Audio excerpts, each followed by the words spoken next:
Bien, y ahora tiene la palabra Sonia Sánchez Carvajal, compañera nuestra en READER, que fue la autora del estudio La incorporación de la perspectiva de género en los proyectos desarrollados dentro de los fondos LEADER.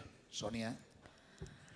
Gracias, Rebus. ¿Qué tal? Buenos días. El año pasado, el Instituto Asturiano de la Mujer le encargó a la Red Asturiana de Desarrollo Rural la redacción de un estudio con este título tan amigable que se llama La incorporación de la perspectiva de género en los proyectos LEADER.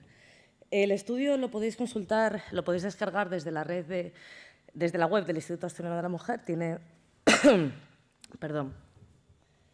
tiene unas 200 páginas y voy a tratar de resumirlo en menos de 7 minutos como buenamente pueda. No me han explicado cómo funciona esto, pero entiendo que como todos, ¿no? Ah, mira, me lo pasan. ¿Cuál es la metodología? ¿Cómo hicimos esto? Dividimos el estudio en 3 partes fundamentales. La primera fue la de investigación. Analizamos básicamente todo lo que se había hecho al respecto, tanto en España como en la Unión Europea. Estudios similares, investigaciones, cosas que nos podían parecer relevantes. La segunda parte tuvo una metodología más participativa. Tuvo que ver con la investigación de campo. Para eso entrevistamos a todas las personas que ostentan la gerencia en los 11 territorios LEADER y entrevistamos a 22 mujeres que habían sido perceptoras también de los fondos, 2 por cada uno de los territorios. También entrevistamos a personas que nos parecían relevantes, como la jefa de Servicio de Desarrollo Rural, algunas alcaldesas y otras personas que, bueno, que tienen bastante conocimiento y, sobre todo, experiencia sobre el tema. Las conclusiones, al menos de esta parte, de lo que dicen las mujeres y lo que dicen las personas que ostentan la gerencia, si tenéis interés y tiempo, recomiendo leerlas en profundidad porque creo que son interesantes y aportan mucho al trabajo que hacéis. Los evaluadores, claro, esta era la metodología, necesitábamos unos evaluadores para determinar si había perspectiva de género o no. Y determinamos unos cuantos. El primero fue el grado de aparición de la perspectiva de género en las estrategias. ¿Había o no perspectiva de género a la hora de desarrollar las estrategias? ¿Se mencionaba, ni siquiera no se mencionaba? ¿Había cuestiones prácticas? El segundo era el tipo de comunicación que se empleaba. Hay comunicación inclusiva, se tienen en cuenta criterios de género a la hora de escoger las imágenes, cómo nos comunicamos en la red y en los diferentes grupos. El tercer criterio era si había o no datos desagregados por sexo, porque si no desagregamos los datos por sexo es difícil darse cuenta de si hay diferencias estructurales específicas. El siguiente criterio fue analizar la composición de las asambleas y juntas directivas. ¿Hay paridad en las asambleas y juntas directivas? ¿Las personas que toman las decisiones son en su mayoría hombres, en su mayoría mujeres o hay cierta paridad? El siguiente fue los criterios de valoración. Analizamos si había o no una puntuación específica o una puntuación que tuviera en cuenta los proyectos presentados por mujeres. Es decir, si en los criterios de valoración se tenía en cuenta el sexo de la persona solicitante. Y lo último que analizamos fue el grado en general de participación de las mujeres a la hora de participar en los fondos LEADER, es decir, si presentan o no el mismo número de solicitudes y si reciben o no el mismo número de financiación. El objetivo es el objetivo que se tiene siempre que se analiza algo desde el punto de vista feminista y de la perspectiva de género, que es cambiar la mirada. Cambiar la mirada con la que afrontamos los retos que tienen que ver, en este caso, con el desarrollo rural.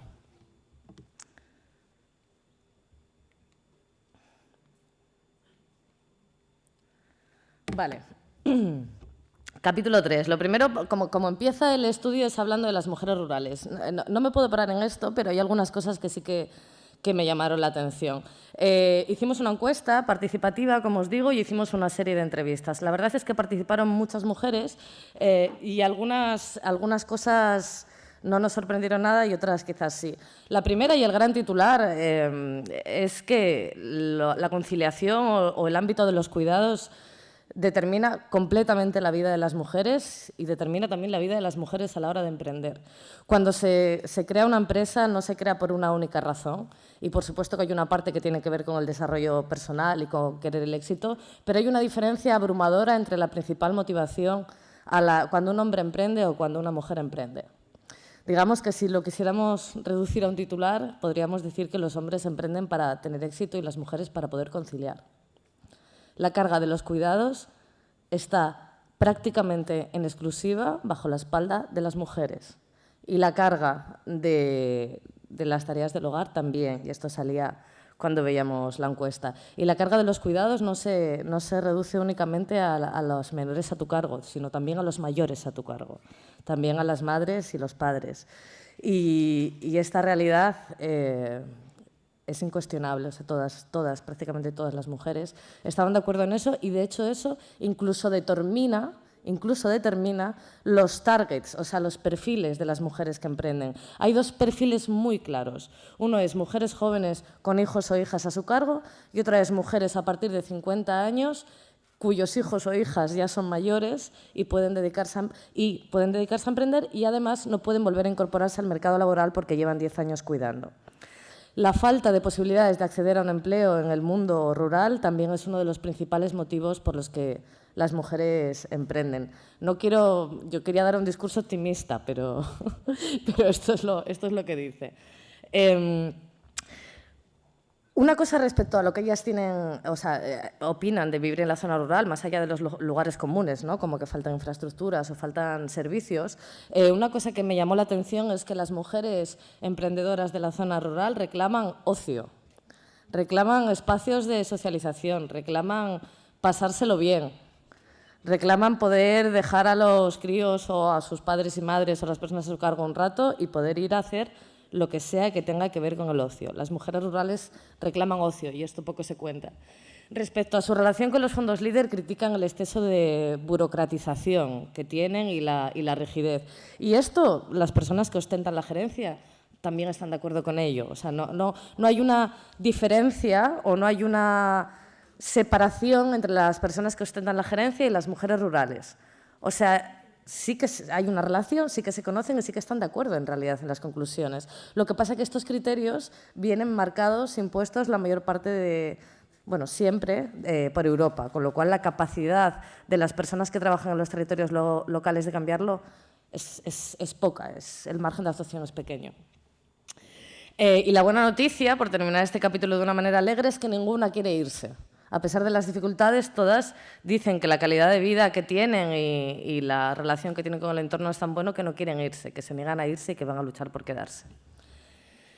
El capítulo 4, la parte que tiene que ver con la estructura de la red, es decir, estamos viendo pues, estas mujeres cómo son y ahora vamos a ver quiénes son las personas que toman las decisiones, ¿no? De cómo se reparten estos fondos. Asturias es muy diversa, lo que significa que las respuestas entre uno y otros grupos son muy diversas.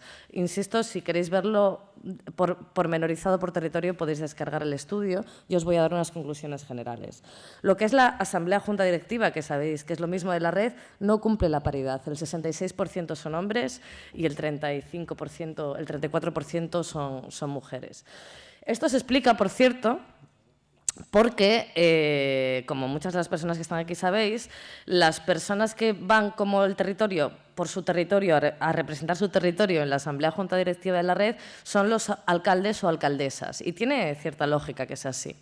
Claro, ¿cuál es el problema? Que en Asturias no hay igualdad en el ámbito político, lo que significa que un 27% de las alcaldesas, solo hay un 27% de alcaldesas frente al resto del porcentaje de alcaldes. Si además nos fijamos en la zona rural y quitamos Oviedo, Gijón y Avilés, el porcentaje se reduce al 24%. Con lo que en realidad la red lo que está reflejando es una desigualdad que existe en el ámbito político en toda Asturias. Respecto a las asambleas juntas directivas de cada uno de los territorios, insisto, es muy diverso, pero lo cierto es que en el 99% de los casos hay más hombres que mujeres en la asamblea. Y en un alto porcentaje también, 5 de los 11 GAL tienen paridad en la junta directiva. Que haya más paridad en la junta directiva de lo que hay en las asambleas implica una voluntad de corregir esto. O sea, sí que implica que a la hora de trasladar, ¿no?, de seleccionar quiénes son las personas que llegan a la Junta, se tienen en cuenta criterios de género. Pero sí que es cierto que la desigualdad es tan alta desde el punto de partida que es difícil corregirlo. Una cosa, la desigualdad, sabéis que en las asambleas juntas directivas hay 3 ámbitos, el político, el sindical o de asociaciones de empresarios, empresarias, lo que sea, y el de las asociaciones, digamos, del ámbito social. En el ámbito social sí hay cierta paridad en el número de hombres y mujeres, pero eso no significa que no haya diferencias por género. Por ejemplo, no hay ni una sola mujer representada, me dice Rebus que 2 minutos. ¿1 minuto? Vale, voy a ir súper rápido. Entonces, no hay mujeres en estos ámbitos, está todo dividido. En general hay una desigualdad brutal en todos los ámbitos y no hay datos desagregados por género. Como decíamos antes, las solicitudes de mujeres están aumentando, pero siguen siendo menores que los de los hombres. Y la buena noticia es que luego esto se corrige a la hora de dar los proyectos, porque los proyectos presentados por mujeres son mejores. Lo que implica que al final el 52% de los proyectos presentados por mujeres implican financiación a pesar de todo el drama que os estoy contando. Y por cierto, la medida estrella es el ticket rural. El ticket rural es sin lugar a dudas la medida que más está beneficiando el emprendimiento femenino. ¿Qué podemos hacer o cuáles son las recomendaciones, conclusiones? Poner más dinero, al final todo esto si no pones más dinero no sirve para nada. Inclusión de la perspectiva de género, ahora se desarrollan las nuevas estrategias y tienen que incorporarse todo lo que no se ha incorporado hasta ahora y que no ha sido tenido en cuenta. Cambiar la manera en la que nos comunicamos, el lenguaje inclusivo lleva ya un montón de años y sin embargo parece que no acaba de calar, todo está comunicado en masculino en todas partes, en todas las fotos, en todos los sitios. Recoger datos desagregados, y esto es una petición también de todas las personas que ostentan la gerencia. Si no hay datos desagregados es muy difícil el análisis. Buscar en la medida de lo posible, con las limitaciones que hay, la paridad en la composición de las asambleas y juntas directivas. Incorporar la perspectiva de género en los criterios de valoración. Esto, por cierto, se va a hacer. Se ha encontrado la manera de salvar los escollos que colocó Europa. Incorporar la perspectiva de género en la concesión de financiación a asociaciones y entidades locales. Aumentar la visibilización y participación, que no haya actos donde hay 12 hombres y ninguna mujer, que eso no ayuda tampoco mucho. Y que haya sobre todo un itinerario formativo a todas las personas que están trabajando en la red y en general en el mundo, en perspectiva de género, para ser capaz de hacer estos análisis sin que venga una chapa a escribir 200 páginas contándolo. Muchas gracias. Muchas gracias, Sonia.